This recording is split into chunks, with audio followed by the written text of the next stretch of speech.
Inside the shaking metal barrel was something terrifying, and it took two strong men just to lift it onto the table. The moment the lid was opened, the old professor's eyes widened in shock, because the creature inside looked incredibly ancient, and from its appearance alone, it was clearly no ordinary fish. The professor simply tried to put his hand into the tank, but in the very next second, the fish launched a vicious attack. At first everyone thought someone had released it on purpose, but the professor immediately dismissed that idea, because this wasn't just any piranha. It was a prehistoric piranha species that had gone extinct over 2 million years ago. These creatures weren't just aggressive, they also hunted in packs. Back in the prehistoric waters, even crocodiles would steer clear of them. They were the undisputed kings of the water, but these piranhas had supposedly gone extinct due to geological changes. So how could they suddenly show up now? Turns out just a few days ago, a small earthquake had hit the peaceful little town. It didn't seem like a big deal on the surface, but deep beneath the lake a crack had begun to open. Soon after, a massive whirlpool formed on the water's surface.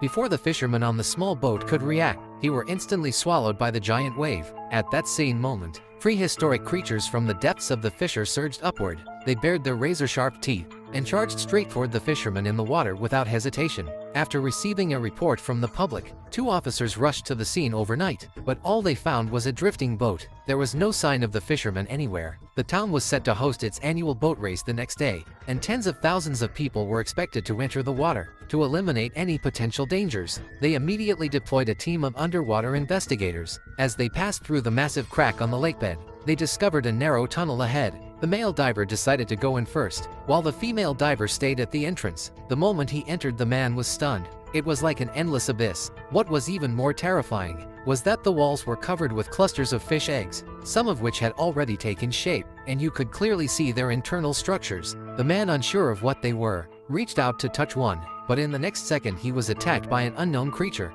The man jumped in fear, quickly pulled out a flare and lit it, and the flames instantly revealed a horrifying sight. Before he could even react, countless piranhas swarmed toward him.